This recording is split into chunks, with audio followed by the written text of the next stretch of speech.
ไปซอกนอนำกันเด้อได้ยินอาจารย์ที่เพิ่นว่าอยากกินซุปนออยากกินแกงนอเพิ่นว่าใส่ผักเนาก็เลยมาซอกนอนำกันมาเอามาเบิ่งสุ่มทำอิฐเลยนี่ตัวนี้เอ้ยโอ้นอพามาหย่าเพิ่นมาเลาะซอกนอได้ละนอนึงจับขายบ่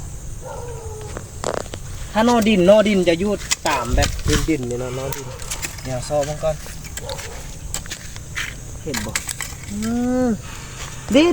เห็นแล้วสิวันมาหย่าตกนองนี่ซะเลยฮึกแล้วนี่อันนี้น่ะน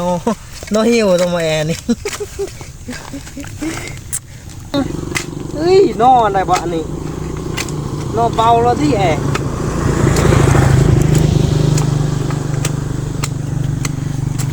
เฮ้ยผมแมนสำนอ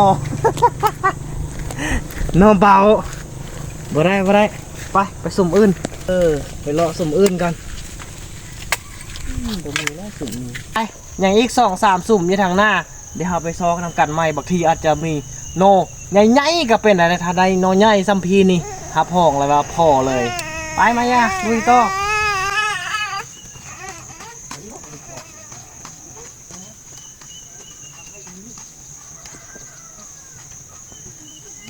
มาแล้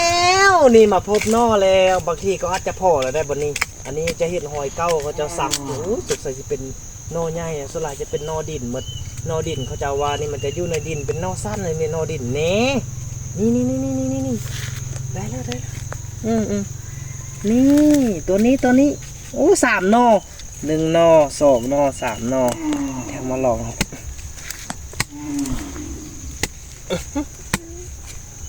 ซับจนเนาะได้แล้วนอหนึ่งนี่มี3 นอคนได้นี่2บนไหนอีกโอ้นอจีนี่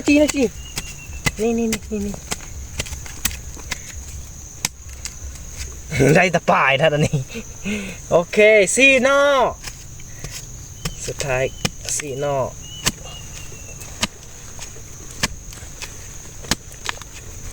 โอ้ยได้ละ4 นอเด้พอกินแล้วว่าปะดีมาย่านี่กับแมนไว้นี่กับแมนนี่แมนอันนี้กับแมนเอาลายนอเติมหนึ่งเหรอบ่เห็นนอดิน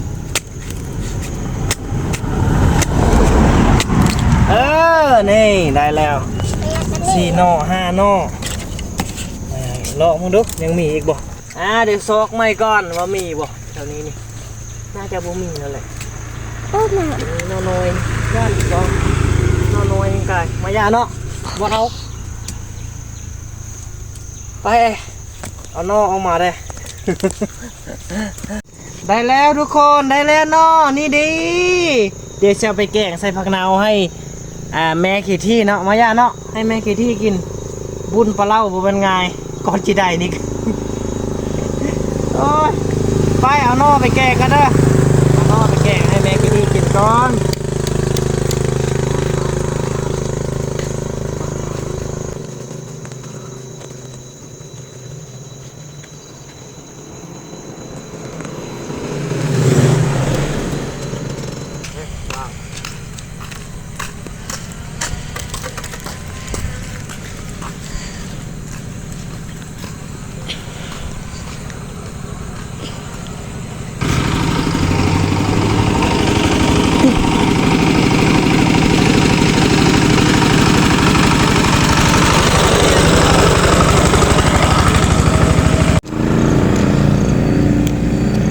พอดีไว้เห็น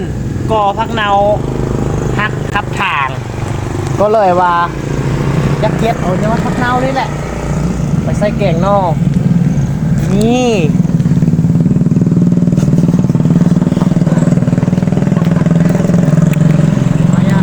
มีพักเนาก่อนเอาไปแกงใส่นอเพิ่นเสียบเลยเพิ่นว่าเอานี่แหละไป2-3 ยอดได้ละ